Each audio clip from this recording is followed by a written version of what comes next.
कायरा साहब बहुत बहुत शुक्रिया वक्त देने के लिए। कायरा साहब, क्या उम्मीद है इस बात की कि सियासी जमातों के दरमियान खास तौर पे ऑपोजिशन पाकिस्तान तहरीक इंसाफ के साथ कोई मुज़ाकरात हो सके? क्योंकि कल अदालत में आप भी मौजूद थे, आपने और दीगर लोगों ने ये बात कही कि मुज़ाकरात के जरिए ही तल्खी कम होनी चाहिए, लेकिन अदालत के बाहर चाहे मौलाना फजल रहमान साहब हो या बिलावल भुट्टो जरदारी साहब हो, वो ये कह रहे हैं कि हथौड़े के सामने मुज़ाकरात नहीं हो सकते, सर पे बंदूक रख के मुज़ाकरात नहीं हो सकते, सुप्रीम कोर्ट कैसे पंचायत की तरह फैसले कर सकती है। और बिलावल साहब तो ये भी कह रहे हैं कि बंदूक 3-2 का फैसला है, जो माइनॉरिटी का फैसला है, अगर वो इन प्लेस रहा, सस्पेंड नहीं हुआ, तो फिर मुज़ाकरात नहीं किए जा सकते, वो नहीं मना सकते अपने इत्तेहादियों को।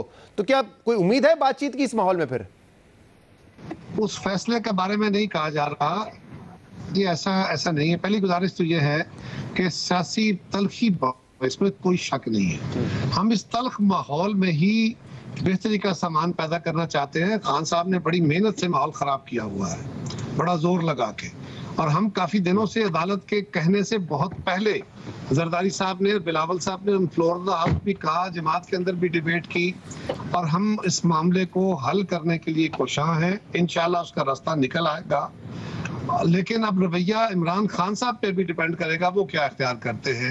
अगर तो माजी वाला रवैया रहा तो फिर क्या बेहतरी होगी, लेकिन कोशिश हमारी पूरी नेक नीति और इखलास के साथ है। रही बात बिलावल साहब ने जो कहा है, वो ये है कि अदालत अगर अपने फैसले को, उन्होंने ये कहा, अदालत ने जब कोर्ट में कहा कि हमारा 14 मई का जो फैसला है वो डेट अपनी जगह मौजूद है, और अगर सियासी जमातें किसी रास्ते पे पहुंच सकती हैं तो फिर रास्ता निकल सकता है। उसमें उन्होंने कहा कि डायलॉग जो है ये शर्तों से नहीं होते, दबाव से नहीं होते, गन पॉइंट पे नहीं होते, वो एक इस्तिलाह है गन पॉइंट, लिहाजा उसको सस्पेंड किया जाए, उसको डेफर किया जाए, और उसका दबाव हटा के सियासी जमातों को सियासी तरीके से डायलॉग करने दिए जाए, ये एक बेहतर रास्ता होगा। मौलाना फजल रहमान साहब भी डायलॉग के मुखालिफ नहीं, वो खान साहब के रवैये के शाकी हैं, बिल्कुल हैं, हम उनको कोशिश कर रहे हैं।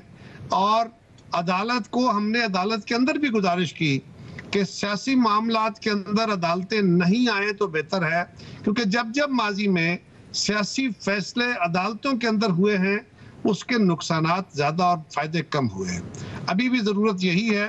इस इखलास के साथ हम अदालत का शुक्रिया अदा करते हैं कि अदालत ने सब जमातों को कहा, अदालत एक बड़ा आला फोरम है, हमें अदालत से बहुत इख्तलाफ है, हमें अदालत के साथ इस बेंच पे भी एतराज़ात है, लेकिन हम बेंच के बुलाने के बावजूद, एतराज के बावजूद वहां पे गए, और फिर भी हमने वहां पे भी कहा कि जी आप सियासी मामलात को सियासी फोरम्स पे जरिए हल होने दें, और ये जो दबाव है इसको जरा कम करें। अच्छा, अब कायरा साहब, जो ऑर्डर है कल सुप्रीम कोर्ट का, वो तो ये कहता है कि देखें जितनी नाराजियां हैं, जो शिकायत हैं, उसके अजाले के लिए जाएंगे तो बड़ा वक्त लग जाएगा उसमें, और ये पॉलिटिकल फोरम पर ही होना चाहिए। लेकिन वो कह रहे हैं कि जो 1 पॉइंट एजेंडा है इस वक्त वो ये होना चाहिए कि आम इंतखाबात जो है वो कंसेंसस के साथ हो, 1 तारीख पर हो, इस पर मुशावरत कर ली जाए।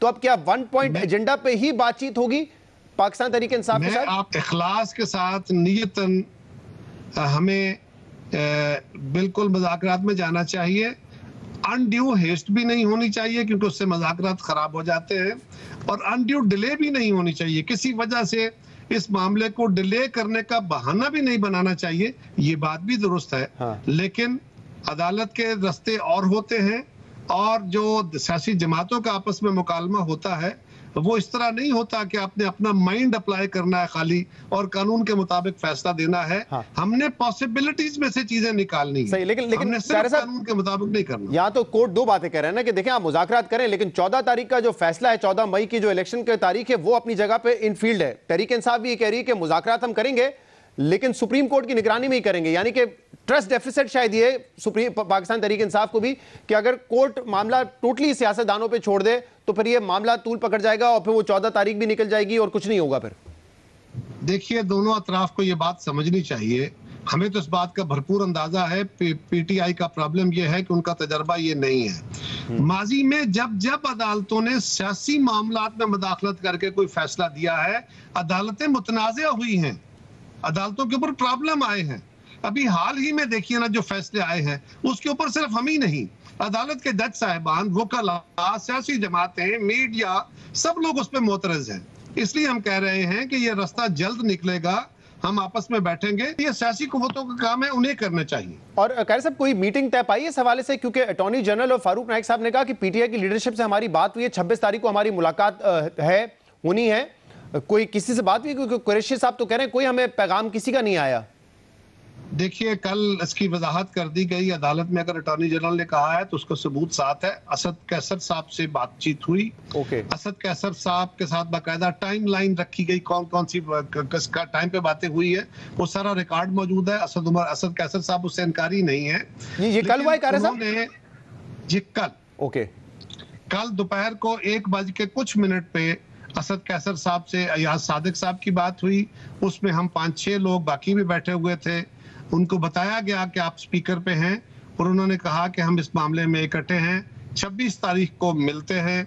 26 तारीख को ही हमने अपना सरबराही इजलास भी रखने की गुजारिश की है कि जो पीडीएम की क़यादत है या इत्तेहादी जमातों की क़यादत है वो 26 को मिल ले। 26 तक ईद की छुट्टियां हैं, कुछ लोग अपने अपने घरों को गए हैं और इंशाल्लाह 26 की शाम को हम उनसे मिलेंगे।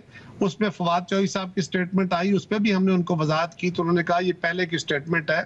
तो मेरा ख्याल है शाह महमूद कुरैशी साहब को चाहिए वो असद उमर साहब से पूछे और असद कैसर साहब से पूछे। और आप कह रहे हैं आप मौजूद थे, अयाज सादिक साहब थे, जेयूआईएफ से भी रहनुमा थे? अयाज ने जेयूआई क्योंकि मुज़ाकरात का हिस्सा नहीं थी, जेयूआई नहीं थी, उसमें एमक्यूएम के कायम खानी साहब थे, उसमें मरियम औरंगजेब साहिबा थी, उसमें ख्वाजा साद रफीक साहब थे, उसमें फारूक नाइक साहब थे और दूसरी तरफ से असद कैसर साहब थे। जी फोन पे थे वो, फोन पे थे। तो क्योंकि मैं इसलिए पूछा क्योंकि फजल रहमान साहब ने तो कहा है कि जिस शख्स को नाअहल होना चाहिए था, सुप्रीम कोर्ट उसको सियासत का महवर बना रही है। मरियम नवाज साहिबा ने कल ऑर्डर के बाद ही उन्होंने ट्वीट किया कि सियासी जमात के साथ तो मुज़ाकरात हो सकते हैं, दहशतगर्दों के साथ कैसे हो सकते हैं? तो क्या पॉलिटिकल पार्टीज के अंदर भी कोई डिवाइड है? तलखी मैंने अर्ज किया, सियासी तलखी तो मौजूद है, कोई शक नहीं है। हम अगर कोशिश कर रहे हैं, अगर ख्वाजा साद रफीक साहब जाके स्टेटमेंट दे रहे हैं, मैं जाके कोर्ट में स्टेटमेंट दे रहा हूँ, मीडिया पे आके बात कर रहे हैं, तो हम अपनी जमात की क़यादतों से पूछ के कर रहे हैं ना, मुशावरत करके कर रहे हैं, अपने तय तो नहीं कर रहे। बाकी सियासी तौर पे अपना अपना बयानिया मौजूद होता है। तलखी तो बहुत है और खान साहब ने बड़ी मेहनत से ये तलखी पैदा की है, हम उसको दूर करने की कोशिश कर रहे हैं और हो जाएगी इंशाल्लाह, होपफुली इट विल बी। लेकिन एक बात पे सब लोग कायल हैं कि एक दिन इलेक्शन होने चाहिए। सही। अब एक दिन इलेक्शन के ऊपर अदालत भी कह रही है कि यही होना चाहिए। अदालत के आपने कमेंट सुने, अदालत ने भी कहा कि यही मुनासिब रास्ता है। वैसे उसी फॉर्मूला के इर्द गिर्द ये मामलात होंगे, मुज़ाकरात होंगे जो ज़रदारी साहब ने हामिद मीर साहब के प्रोग्राम में कहा था कि अगर अक्टूबर नहीं और मई नहीं तो सितंबर या अगस्त भी हो सकता है। देखिए, मैं अभी इसके बारे में कुछ नहीं कह सकता, लेकिन एक बात तो तय है ना कि दोनों अतराफ की गुफ्तगू जो है या दोनों अतराफ की जो हदूद है उसके अंदर गुफ्तगू होगी, या किसी एक पे इत्तफाक राय हो जाएगा या किसी इन बिटवीन पे हो जाएगा।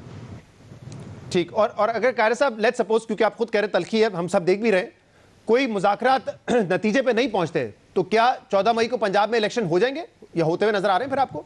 इलेक्शन होते हुए मुझे तो नजर नहीं आते, लेकिन मैं समझता हूं कि अब इस तरफ मत सोचिए। अल्लाह करे, कोशिश की दुआ कीजिए, आप भी कोशिश कीजिए कि ये मुज़ाकरात कामयाब हो जाए, क्योंकि यही मुल्क के लिए बेहतर है। अगर जोर जबरदस्ती का कोई इलेक्शन कराया गया तो मैं बहुत दिनों से कह रहा हूँ कि ये इलेक्शन पाकिस्तान के लिए इंतहाई खतरनाक इलेक्शन होगा। और सियासी जमातें तो अब बात कर रही है कि बातचीत होनी चाहिए, पीपल्स पार्टी भी कर रही है, अदालत ने भी कह दिया। माजी में पाकिस्तान में जब भी मुज़ाकरात कभी हुए तो एस्टैब्लिशमेंट का भी किरदार रहा है, क्या इस मरतबा भी है? क्योंकि अभी आपने रिसेंटली सुना होगा आजम नज़ीर तारड़ साहब ने तो ये भी कहा कि उस वक्त के आर्मी चीफ जनरल बाजवा के कहने पर हमने चीफ जस्टिस की बात मानते हुए 2 जूनियर जजेस को अपॉइंट करने के लिए हिमायत की उनकी। तो इस मरतबा कोई रोल एस्टैब्लिशमेंट का है मुज़ाकरात में? मुज़ाकरात में नहीं है वो, ना अदालत को होना चाहिए ना उनको होना चाहिए, ना है ना होना चाहिए। अदालत के अंदर जितनी बात हो गई इतना ही होना चाहिए। और सियासी जमातों को हमने फोरम कहा है कि सेनेट के फोरम पे जो वफाक का इदारा है, वफाक का फोरम है, उस पे हम सबको बैठ के बात करनी चाहिए और सियासी कुव्वतें अपने रास्ते निकाल सकती हैं। माजी में हमने कितनी दूरियों के बावजूद, कितनी तलखियों के बावजूद सीओडी किया, हमने 18वीं तरमीम की, इत्तेफाक राय से की, हमने एनएफसी किया, इत्तेफाक राय से किया। कई तलखियां हमारी, माजी थोड़ा तल्ख था हमारा और मुस्लिम लीग का, लेकिन हम इकट्ठे बैठे। अब भी ऐसा होगा इंशाल्लाह।